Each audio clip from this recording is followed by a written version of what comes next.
here, but not very fast. So you only win for very large invariant mass where this cross-section is small. And in fact, these folks here calculated this coefficient in a particular model, and in their model it turned out to be 1 over 1,000. So that explains why this is an extremely hard effect to see. Okay, so reason number 3 why we need this scalar particle. Well, the standard model is a chiral theory. The top quark is an SU2 doublet, the left-handed component, and the right-handed component is an SU2 singlet. So quark and lepton masses are forbidden by the SU2 cross U1 gauge symmetry. I can't write down a term which looks like a fermion mass because this would violate SU2 symmetry, say for the top quark. However, this scalar, this field phi, lets me couple the left and right-handed fields here.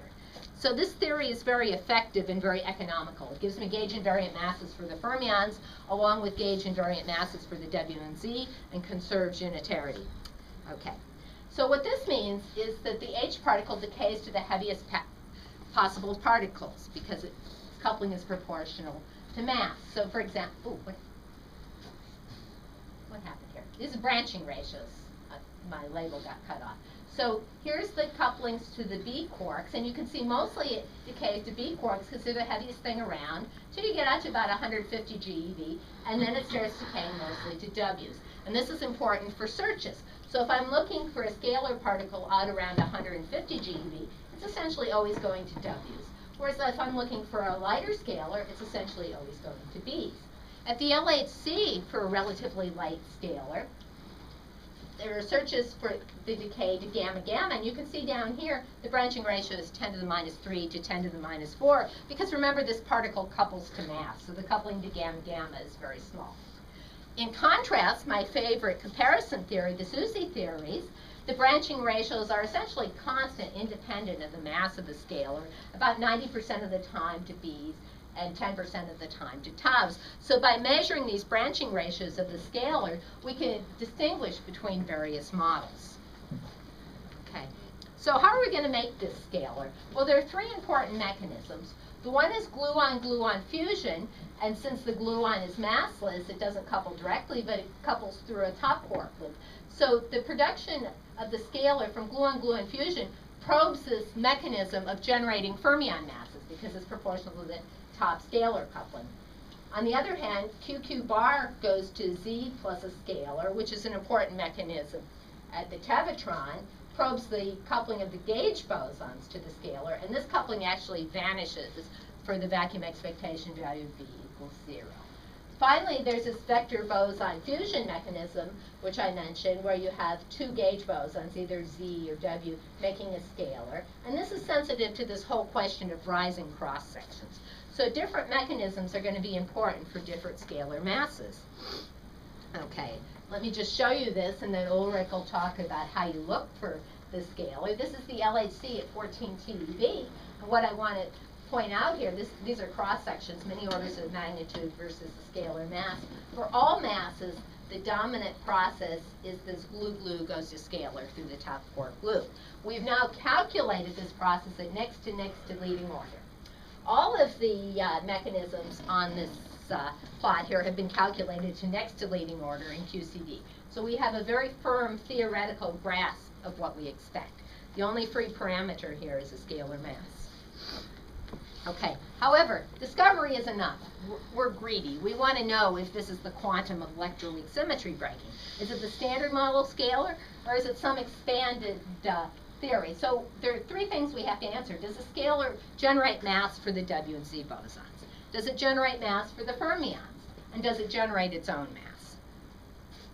So what we have to do is we have to measure ratios of branching ratios, because they're in the standard model, they're proportional just to mass ratios. Okay? We have to measure the spin and parity. This whole construction requires that we have a 0++ scalar. And we have to measure the self-interactions of this particle, because as I said, there's only one free parameter, the mass of this scalar. Okay, we have no good ideas for this line whatsoever. At the moment, we simply don't know how to do this. The spin and parity, we know how to do by measuring angular correlations of the scalar decays. The couplings are very hard at the LHC. At the LHC, with 30 inverse femtobarns, so that's sort of coming next 5 years or so. In the easiest case, so for a relatively light scalar, we can measure the couplings to between 30 and 50%. So this is not precision measurement. And this is really what lies behind the drive for a high energy E plus E minus collider, because at a high energy plus E minus collider, you get all these couplings to a few percent. So if you really want to measure these couplings, if you decide it's important, you're not going to do much better than this at the LHC. Okay, so let me just conclude from a pragmatic point of view. What's wrong with this whole picture? Well, first of all, we haven't seen this particle. We've got to see it. But if the scalar exists, we're going to see it at the LHC. There's no question in my mind. If there's a standard model scalar, we'll see it. There are many theoretically attractive models beyond the standard model, and these models will be tested at the LHC, but typically, such as in supersymmetry, they predict new particles. They predict particles beyond the standard model scalars, so that's very good. They have experimental signatures. And there are some theoretical worries about this minimal standard model, which I put in parentheses, and only bother theorists. All right, and let me just explain what this theoretical worry is. I'm sitting down here at the weak scale at 100 GeV, and I start to calculate the quantum corrections to the scalar mass here. And remember, these quantum corrections predict very well all the electroweak data that I showed you in this table. But if I start to calculate these corrections, they're proportional to the highest scale around, in particular the Planck scale, if there's nothing else that comes in. So they tend to give very large corrections which have to be adjusted order by order in perturbation theory.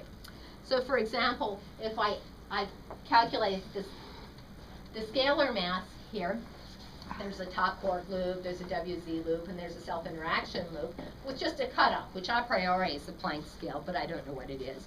And we see that the mass of the scalar grows with these masses, and in order to keep the mass about 200 GeV, which is what our precision electroweak measurements are telling us, the cutoff has to be about a TeV. Again, here's this magical scale of a TeV. So, let me just conclude. I believe that a new era of particle physics has begun, where we're going to explore electroweak symmetry breaking, and our expectations are very, very high. And it all hinges on finding the standard model Beck scalar. Thank you.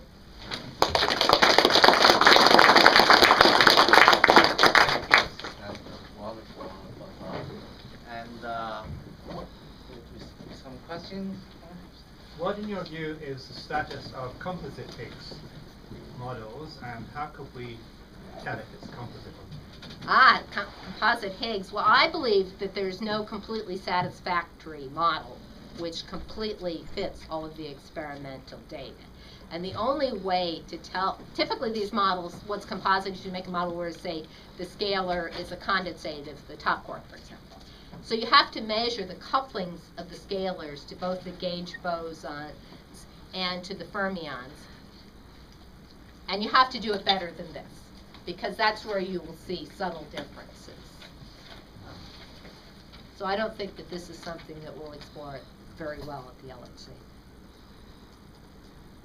Any other comments or questions?